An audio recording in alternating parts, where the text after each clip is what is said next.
Welcome back to Gameball. I'm your host, Matson Montilla, and you're listening to WSBF FM Clemson. Recurring guest, I think it's pretty safe to say he'll be here every Thursday. Joining the show, we have Grayson Mann from TigerNet talking Clemson football. This big game against Virginia, the Ring of Honor game for CJ Spiller. Grayson, thank you for joining the show, and how you been?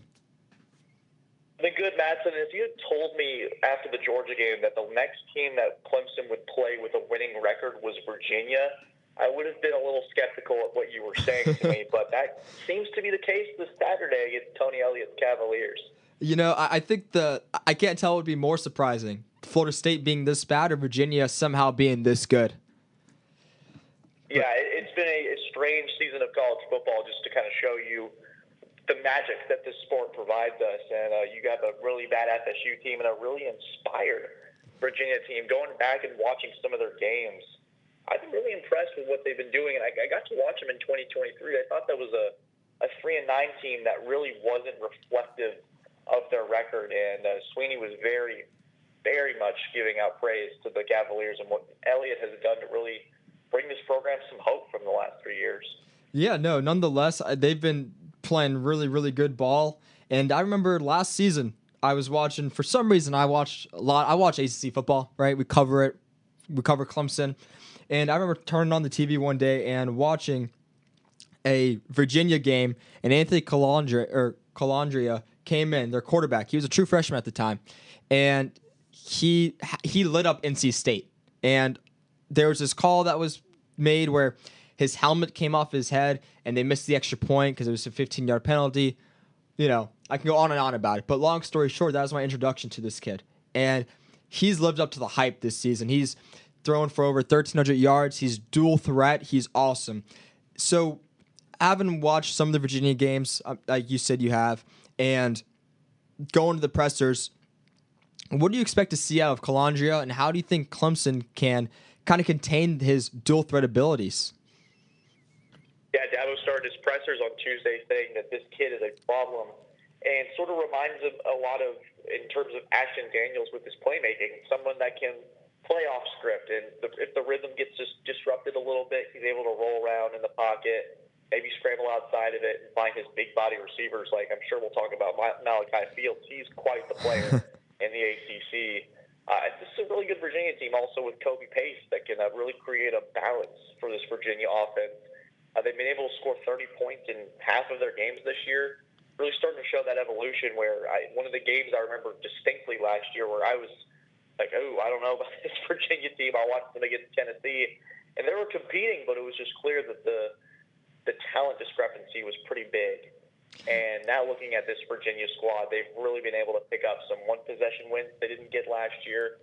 They're playing really physical on defense. Two of their top tacklers are defensive backs. So it just shows you sort of the willingness to get involved in the run game and get their hands dirty instead of just being on an island and pass deflections and interceptions, all the glorious things you get to do as a corner. You're starting to see that a little bit in Avieon Terrell as well. If we get to talk about him today. But, yeah, a Virginia team that's really complete, Matson, and something that I necessarily didn't expect, but if there's a guy to root for within the ACC, I think Tony Elliott's a pretty easy one to do. Okay, Homer. But, no, I know what you mean. He's a great guy, and obviously had a lot of success with Clemson being the offensive coordinator during some of their national championship appearances. And I'm glad you mentioned Ashton Daniels because I thought the same thing. Entering this season, I thought Daniels would be the only dual-threat quarterback. And then I was like, well, no, Colandrea's dual-threat too. Looking offensively at Virginia, I don't want to say they're exactly the same, but they're the same setup as Stanford. They have this dominant wide receiver in Fields. They have this dual-threat quarterback in Colandrea. Now, I don't think their backfield is nearly as dynamic as Stanford, but they have Kobe Pace. They have Xavier Brown. They have some good running backs. So do you think that having played Stanford is going to help prepare Clemson for this similar but different Virginia offense?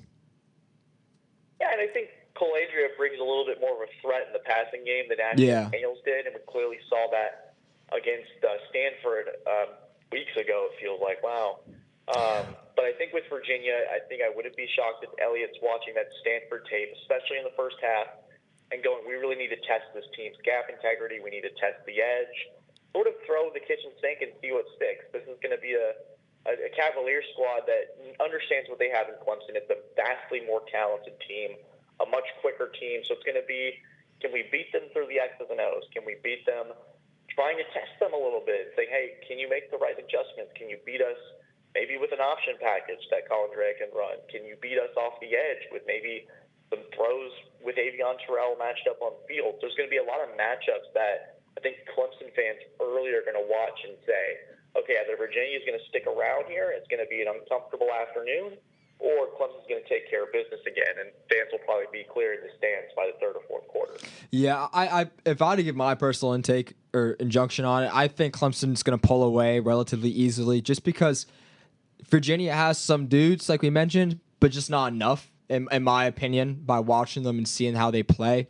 But I like the idea of testing them on the option. And Peter Woods was a player that was out against Stanford. So obviously they take a step up with him, but it's going to allow for guys like Peter Woods and the linebackers to be exposed to this option play and this dual threat capabilities.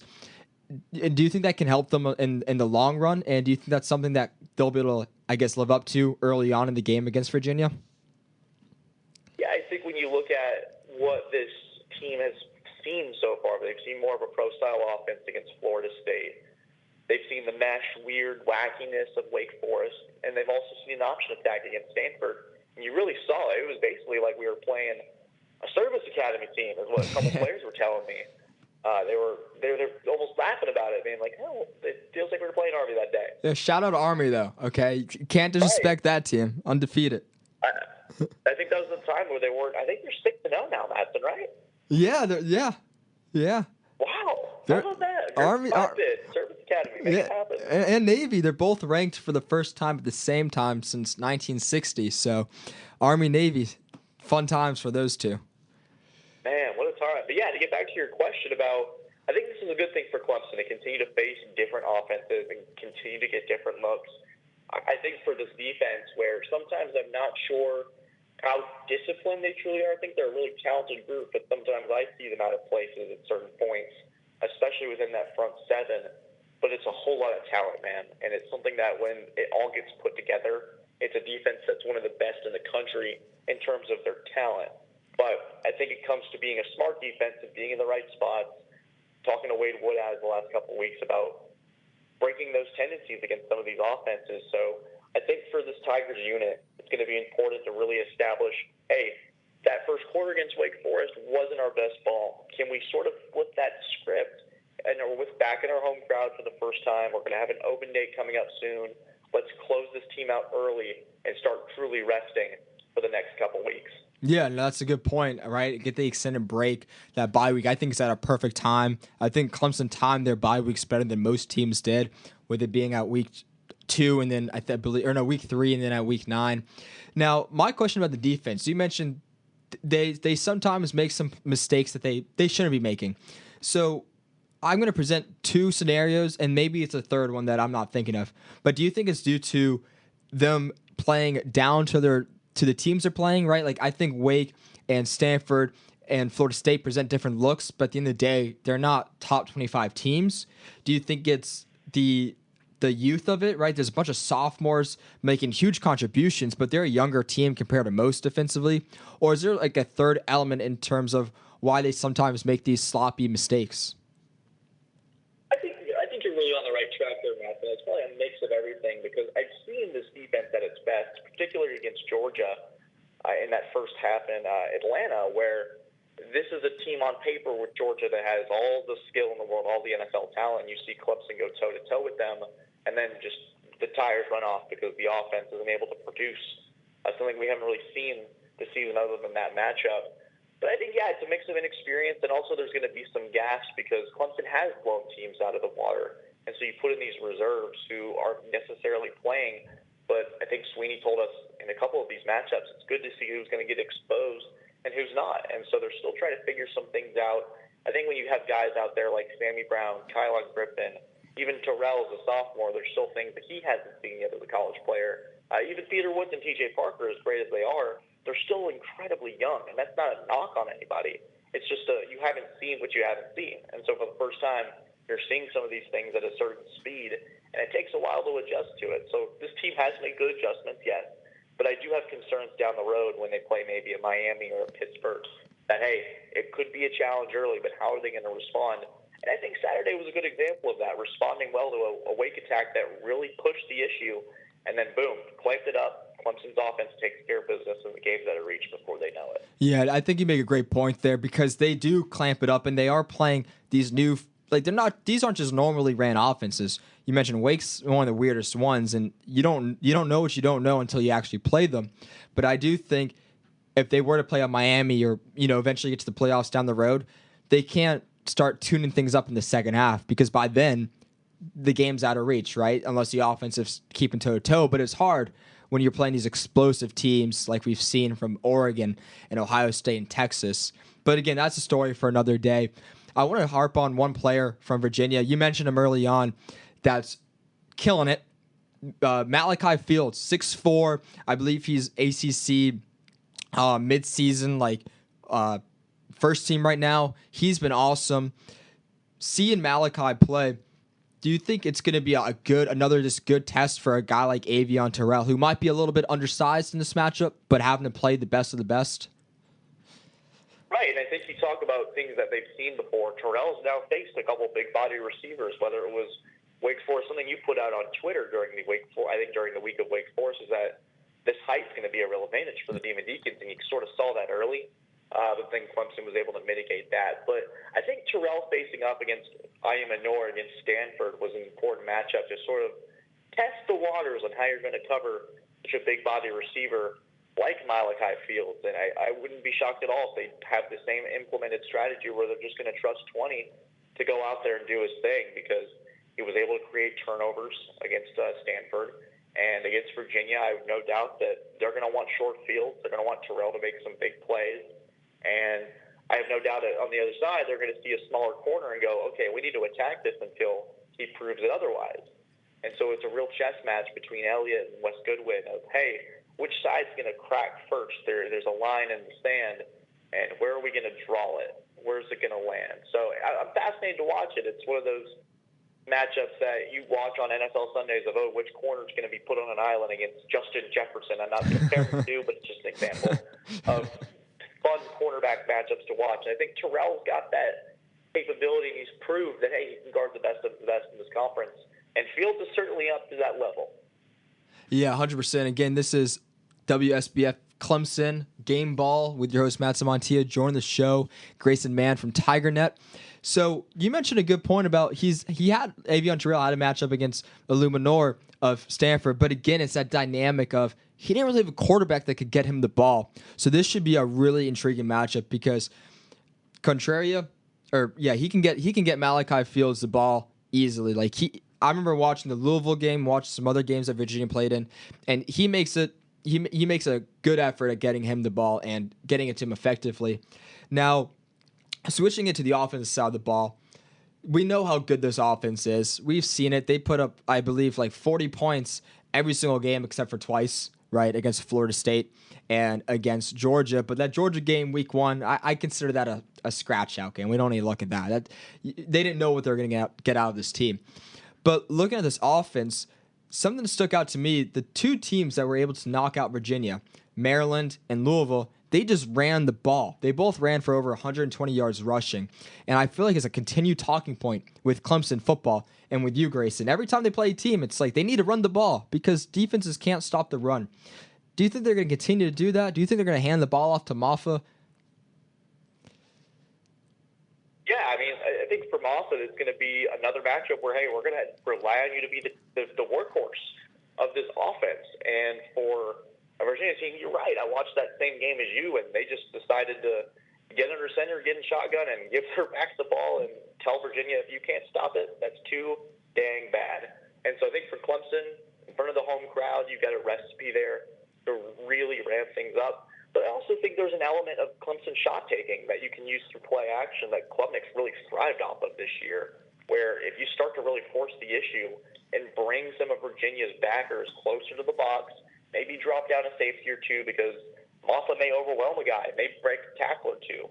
And then that's when Garrett Riley's going to get creative and try to draw up a shot play for a TJ Moore and Antonio Williams. Bryant Wesco, we'll see if he suits up on Saturday. My guess right now is no. I don't have any information based off of Sweeney's comments that would lean one way or the other, but based off of his vague mystery of injury reporting, I would say Wesco probably doesn't.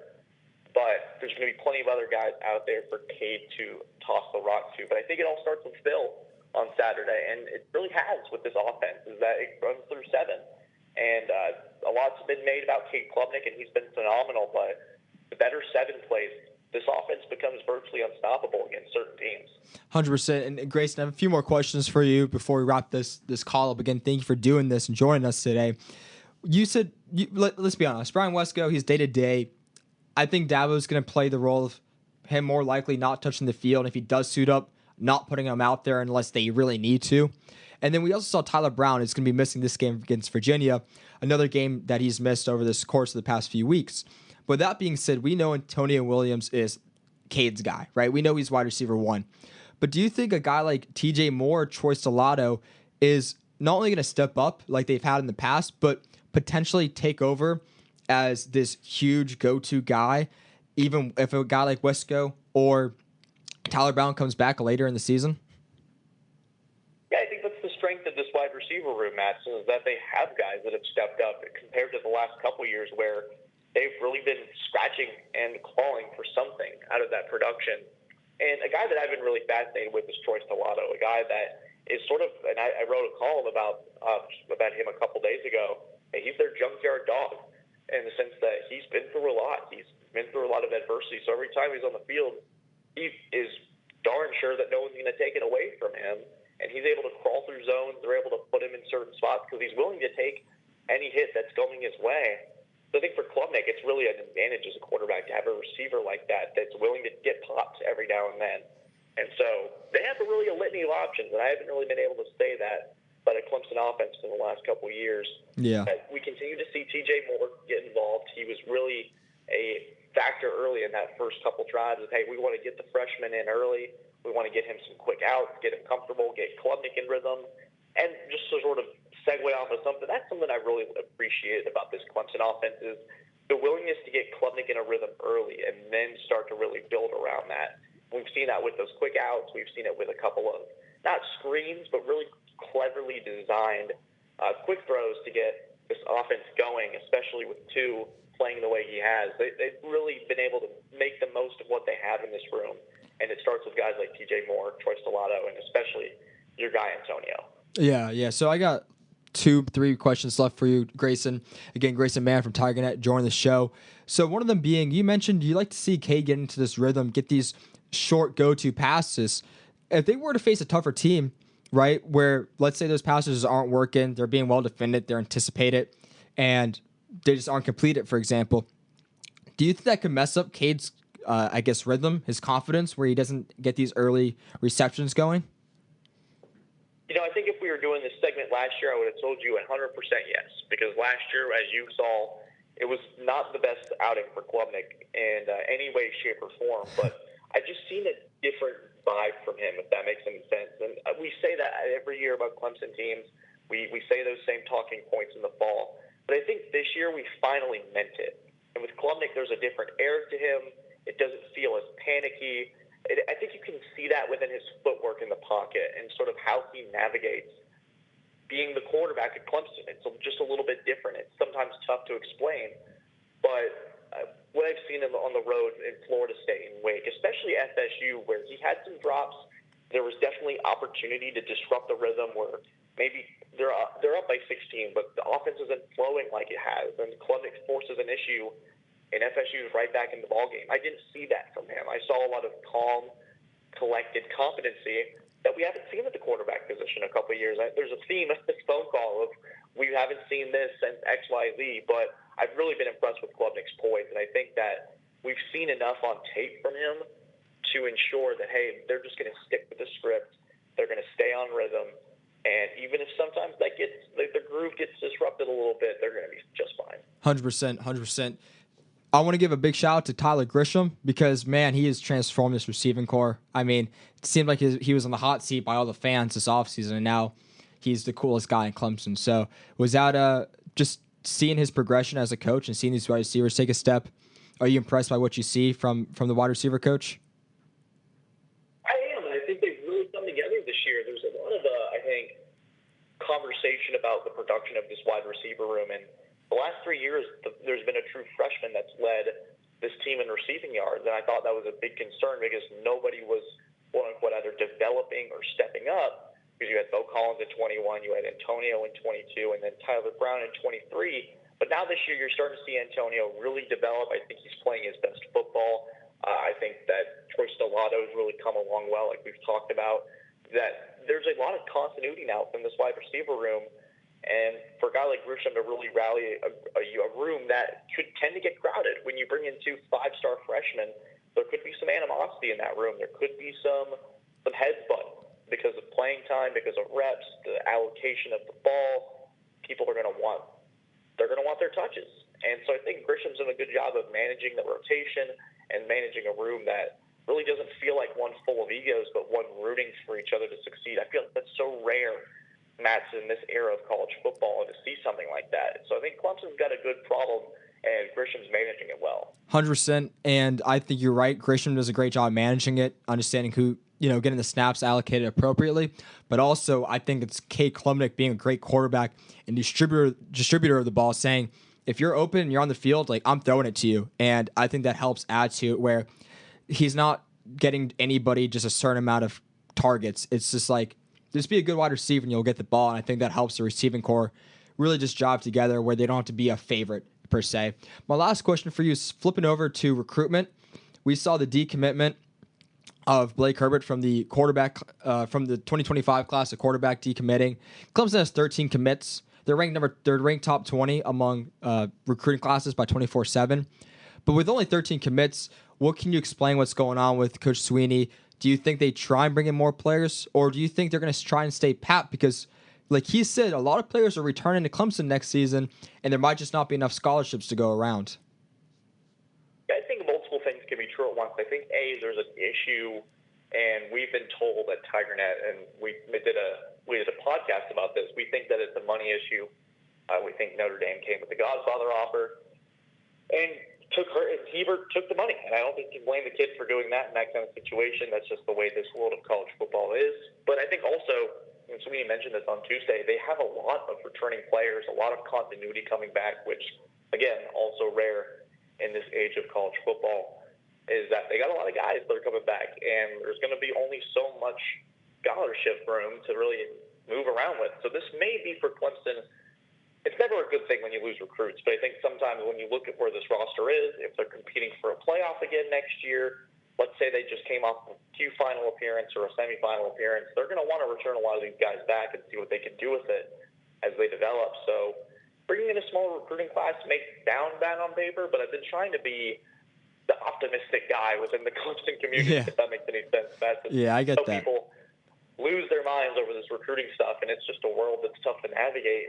So it's interesting. I think that they're going to try to attack a quarterback either late in the 25 class, maybe try to poach a quarterback from another school that's maybe not too happy with their situation. Because there's a lot of factors right now. You could have Klubnik playing out of his mind, and suddenly NFL is coming, and that's a conversation for another time. Or Christopher Vizina wants to find a new home. But Sweeney said he's happy with his quarterback situation, and all he's worried about is Virginia on Saturday. So it sounds like the team is too. Yeah, well, I guess the only answer to that question is going to be time. We'll see what happens. But Grayson, thank you again for joining the show, and have a great rest of your day. You too, man. Always a pleasure. See you on Saturday. Yeah, see you Saturday.